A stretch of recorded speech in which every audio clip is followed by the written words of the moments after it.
इसलिए मंदिर की जरूरत है। लोग कहते हैं मंदिर बनैला से केकरा रोजी रोटी मिली, केकर घर के खर्चा चली। मंदिर बनैला से वहां हॉस्पिटल खोल देते, वहां स्कूल खोल देते। बोलते हैं ना, ये राम मंदिर को लेकर कितने लोग बोल रहे हैं कि भाई क्या जरूरत है ये सब करने की। दुनिया की सच्चाई, कड़वी सच्चाई मैं बता रहा हूं। जो लोग कहते हैं विद्यालय खोल दो, स्कूल खोल दो, हॉस्पिटल खोल दो, इलाज चलेगा। भारत का एक राज्य है जो सबसे ज्यादा शिक्षित राज्यों में उसकी गिनती होती है, यानी वहां के लोग, भारत के सबसे ज्यादा शिक्षित लोग हैं। वो राज्य कौन सा है? कौन सा? केरला। शिक्षा वहां की कितनी प्रतिशत है? लगभग 99.99%, यानी 100% के आसपास शिक्षा है केरला की। यानी भारत में सबसे ज्यादा शिक्षित राज्य अगर कोई है तो वो कौन सा है? केरला। सुन के बड़ा अच्छा लगता है। अब दूसरी सच्चाई है, उस 100% की शिक्षा के पीछे जो दूसरा पहलू काम कर रहा है, गल्फ कंट्रीज यानी कि खाड़ी देशों की आतंकवादी गतिविधियां जो चलती हैं, आतंकवादी गतिविधियां जो पाकिस्तान में कई घटनाएं घट रही हैं, भारत में कई आतंकवादी घटनाओं को हम लोग झेल चुके हैं। दुनिया के देश में कई देशों ने, अमेरिका में आतंकवादी हमला हुआ था जिसमें ट्विंस टावर तोड़ा गया था। कितने लोग मारे गए आतंकवादी हमलाओं से? आपको मालूम है कि गल्फ कंट्रीज में यानी खाड़ी देशों में आतंकवादी संगठनों के साथ मिलने वाले, उनके साथ जुड़ने वाले, उनके साथ कार्य करने वाले भारत के सबसे ज्यादा युवा लड़के और लड़की कहां से गए हैं? केरला से। केरला जो राज्य सबसे ज्यादा शिक्षित है, उस राज्य के ही लड़के लड़कियां सबसे ज्यादा आतंकवादी संगठनों में जा रहे हैं। तो उस शिक्षा पे प्रश्न चिन्ह नहीं उठेगा क्या? ये कौन सी शिक्षा दे रहे हो? ये कौन सी शिक्षा तुम दे रहे हो कि पढ़ तो बहुत लिया और आतंकवादी बन गए? अपना दुश्मन, अपने समाज का दुश्मन, अपने माता पिता के लिए कलंक, अपने राष्ट्र के लिए कलंक बन गए। ये कौन सी शिक्षा? इसी शिक्षा के लिए कह रहे थे कि राम मंदिर के जगह पे विद्यालय खोल देना चाहिए। इसी शिक्षा के लिए। अरे अगर ऐसी शिक्षा देकर अगर आतंकवादी ही पैदा करना है तो बेहतर है बंद कर दो सारे विद्यालय। उससे तो अच्छा भारत का पुराना गुरुकुल, राजा हो या महाराजा हो, जिसके भी बेटे जाएंगे गुरुकुल में भीख मांगेंगे और भिक्षाटन करवाएंगे। श्री राम भी अगर गुरुकुल में जाएंगे, राजा दशरथ के चक्रवर्ती सम्राट के बेटे हैं, लेकिन ऋषि वशिष्ठ के आश्रम में जाएंगे तो भिक्षाटन करके लाएंगे। श्री कृष्ण भी अगर संदीपनी ऋषि के आश्रम में जाएंगे तो भिक्षाटन करके लाएंगे। राजा के बेटे हैं, भीख मांगने की जरूरत क्यों?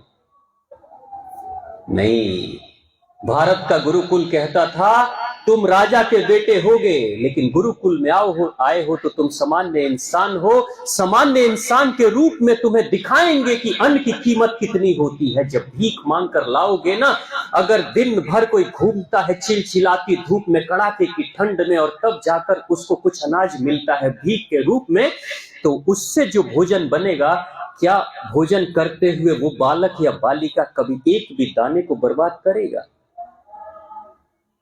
कर पाएगा क्या? खाने को फेंक पाएगा क्या? भिक्षाटन करते हुए जिसके पैरों में छाले पड़ गए हैं, शरीर पसीने से लथपथ हो गया हो, अगर वो भीख मांग कर लाएगा तो वो बोलेगा क्या कि बैगन की सब्जी नहीं खाएंगे तो करेले की सब्जी नहीं खाएंगे, तो लौकी नहीं खाएंगे तो गोभी नहीं खाएंगे? बोलेगा। भोजन में स्वाद नहीं होता, स्वाद तो भूख में होता है। ऋषि, गुरुकुल के जो ऋषि थे वो बच्चों को मेहनत कराते थे। श्री कृष्ण भी जा रहे हैं तो लकड़ियां काट कर ला रहे हैं, जंगल से काट के लाएंगे तो शाम को चूल्हा जलेगा, तभी खाना मिलेगा।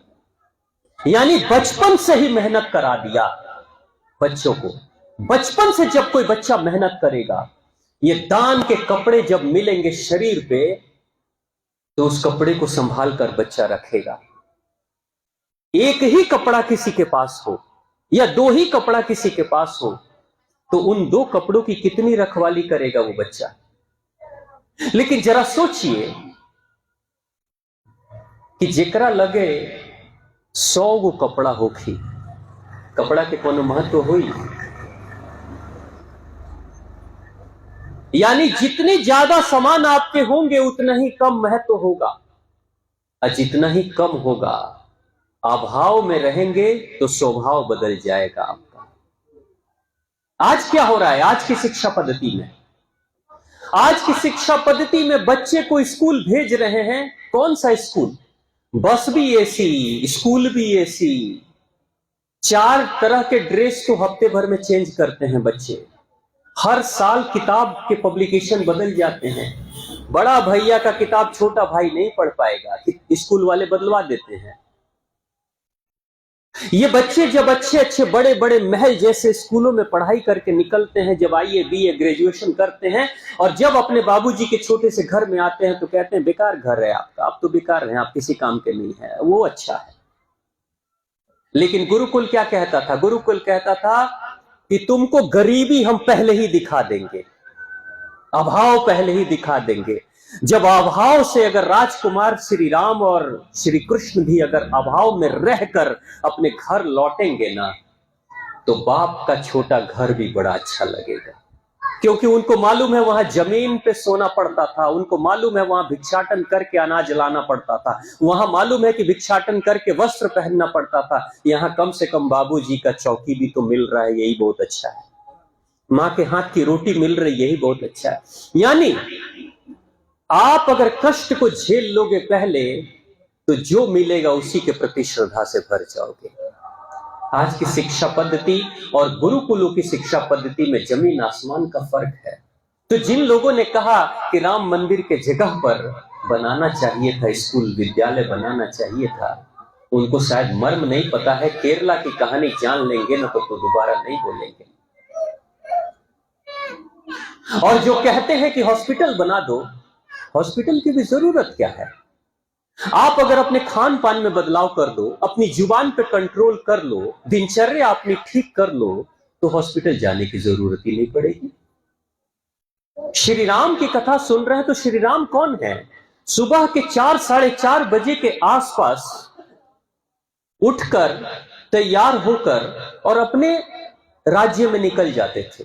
ये रोज का दिनचर्या था प्रभु श्री राम का। और उम्र कितनी थी? 14-15 साल का बालक। वो 14-15 साल के श्री राम जाते थे अपने राज्य में, उस अंधेरे में घूमते थे, लोगों के कॉलोनी में मोहल्ले में जाते थे, लोगों को मिलते थे, देखते थे, बातें करते थे, वेश बदल कर जाते थे, बताते नहीं थे कि राजा दशरथ का पुत्र हूं। क्यों? ताकि वो जब जाएंगे तो उनके राज्य में क्या अच्छा या क्या बुरा हो रहा है उसकी सूचना आकर पिताजी को देते थे। पिताजी की नींद खुलेगी उससे पहले श्री राम 14 साल का जो बालक है पूरे राज्य की खोज खबर लेकर चले आते थे। और पिताजी पूछते थे, बताओ बेटा राज्य की क्या हालत है, प्रजा की क्या हालत है? तो श्री राम बताते थे। यानी श्री राम कौन है? श्री राम वो हैं जो अपनी नींद हराम कर रहे हैं दूसरे की भलाई जानने के लिए, कल्याण जानने के लिए। अगर कोई रो रहा है, कहीं कोई दुखी है, कहीं कोई गरीबी में है, तो पिताजी को आकर चुपके से खबर कर देते थे। पिताजी उसके लिए मदद भिजवा देते थे। तो आप सोचिए श्री राम की जो प्रक्रिया है वो एक दिन की थोड़ी है। कोई कहेगा कि श्री राम को लोगों ने भगवान बना दिया, भगवान की तरफ पूजते हैं, उसकी प्रक्रिया की शुरुआत 14 साल की उम्र से हो गई है। उसके पहले गुरुकुल भी जा चुके हैं, जहां भिक्षाटन भी कर चुके हैं। तो ये जो प्रक्रिया है, इस प्रक्रिया से जब कोई भी व्यक्ति गुजरेगा तो कोई भी राम बन सकता है। तो सिर्फ राम की पूजा न करें, राम बनने की प्रक्रिया में अपने आप को झोंक दें, आगे बढ़ाएं। निश्चित तौर से कुछ न कुछ तो तराश कर आप बाहर निकले जाएंगे। तो प्रेम से बोलिए भगवान श्री राम की, मां आद्य भगवती की, सीता मैया की और आप सभी की।